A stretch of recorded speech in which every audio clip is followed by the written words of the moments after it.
जोंनो बेखिनि खामानिखौ मावना होब्लानो जोङो जथेस्थ गोजोनगोन।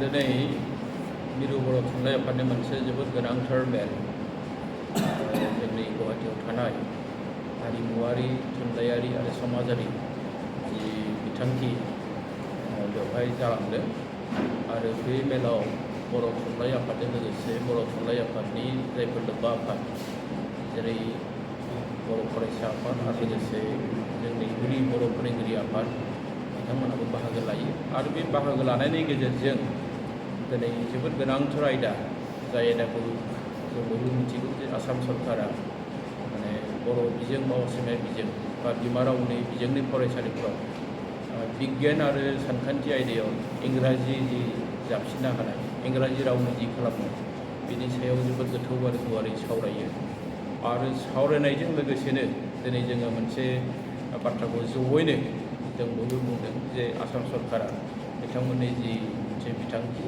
इंराजि रावजों बानायनाय बे मोननै आयदाखौ बेखौ थाबैनो बोखांनांगौ बेखौ दिनै जों थांखि लादों आरो सरकारखौ बेनि थाखाय जोङो खावलायनाय जादों। सरकारजों आगोलावबो सावरायनाय जादों नाथाय जोङो नुदों जे आसाम सरकारा गाहायै सोलोंथाइ बिफाननि मन्थ्रि बिथाङा बेखौ बारा गुरुत्व होआखै आरो लोगोसे आसामनि जि गिबि मन्थ्रि चिफ मिनिस्टार बिथांजोंबो आगोलाव सावरायनाय जादोंमोन नाथाय बिथाङाबो बे बेलायाव बारा गुरुत्व होनायखौ जों नुनो मोनाखै। दा बेनिखायनो जिहेतु जोंनि बे मोनसे मोनथाय आरो बर' रावा जाबाय भारत संबिजिरनि 90 फारियाव थिसनजानाय मोनसे राव बे रावखौ जों मालाबाबो गोमानायखौ जों लुबैयो। जों बे रावखौ जोबोद खस्थ'नि गेजेरजों जों बिजों महरै मोन्दों बे बिजोंखौ जों खोमानायखौ जों लुबैयो। मानोना जों दिनै जि नुनो मोन्दों जे आसाम सरकारनि जि पलिसि बे पलिसिया जुदि माने एग्जिकिउट जायोब्ला बेखौ जुदि मावफुंनाय जायोब्ला जोंनि बर' बिजोङानो लासै लासै जोबलांगोन। बर' बिजोंनि जायगायाव इंराजि बिजों फैगोन बेखौ जों नुहुरदों। बेनिखायनो जों बे गिलु बालु मोनसे थासारिखौ जोङो फैनायखौ मालाबाबो लुबैया। जोंनि हारिनि राव थुनलाइ हारिमु सिनायथिखौ जों जोबनायखौ मालाबाबो लुबैया। बेखायनो जोङो बोरै हायो सरकारजों जोङो सोमोन्दो लाखिनानै जोङो रायज्लायबोबाय थादों नाथाय सरकारनिफ्राय जेरैबायदि जोङो रेसपन्स मोननांगौ बेखौ मोनथ'वाखै। नाथाय जों दासिमबो आसाबादि जे सरकारादि जोंनि जि मोनसे हास्थायनाय लुबैनाय जे बर' रावजोंनो जोङो सिक्सआव बा सिक्सनिफ्राय बिगियान आरो सानखान्थिखौ बर' रावजोंनो सोलोंगोन बर' रावजोंनो फोरोंनायनि खाबुखौ होनांगौ बे जोंनि आसाम सरकारनिसिम रोखा रोखा बा क्लियार काट मोनसे दाबि।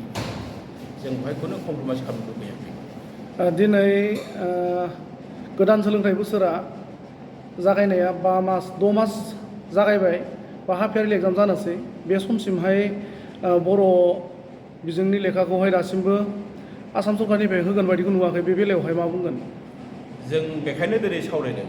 जों दिनै बिनि सायाव गोथौ आरो गुवारै सावरायदों आरो जों दिनैहाय बे आसाम सरकारखौ एखेबारे रोखा रोखा जोङो बेखायनो बुंदों जे जोंनो इंराजिनि जायगायाव आगोलनि जि बर' बिजाब बेखौ होनांगौ। बिथांमोना जायफोर बिजाबखौ रानदोंमोन बे बिजाबखौ बोखांफिननांगौ आरो बेवहाय जोङो खुनु पइन्टे इंराजि जाबसिननायखौ जों लुबैयाखै। जोंनि बाथ्राया रोखा रोखा। बेखौ सरकारा गनायथाराब्ला बेनि सायाव माबा मोनसे बेबस्था लानाय जागोन नामा थुनलाइ आफादनिफ्राय? बिनि सायाव मा बुंनो? माने जों दिनैहाय बिनि सायाव सावरायनायबो जाखाबाय।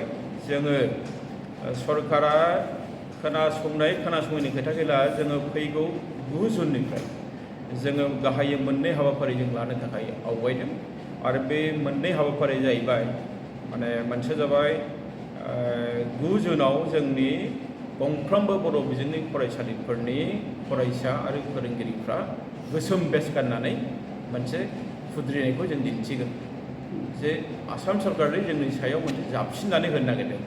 जों जायखौ लुबैयाखै बिनि थाखाय जोङो गोसोम बेज गाननानै जों बयबो फरायसालियाव थागोन, फरायसालियाव जोङो नुजागोन।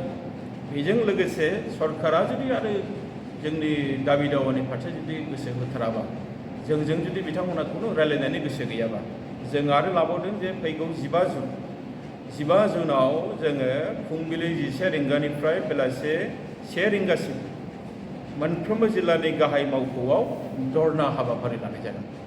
जों बेखौ दिनै बे जोंनि जि मोनसे गोनांथार जथुम बेनि गेजेरजों थांखिखौ लानाय जादों आरो बिनि उनावबो जुदि सरकारा बेखौबो जुदि मानिबावाबा बिनि उनावबो जों आरो जोंनिफ्रायबो बेसेबां हायो जों सरकारनि माने हानायसेबां जोंनि मोन्थायखौ मोननो थाखाय जों मा खालामनांगौ बेखौ जों खालामनांगौ। बे बेलायाव आथिखाल बिटिआर सरकारा माबा मोनसे आसा होदों ना होआखै मा बुंगोन बेनि सायाव? बिटिआर सरकारा जिहेतु मोनसे गावखुंथायारि मोनसे बिथांमोना गोहो दङ, नाथाय बिदि होननानै सोलोंथाइनि गासैबो गोहोआ बिथांमोननि आखायाव गैया।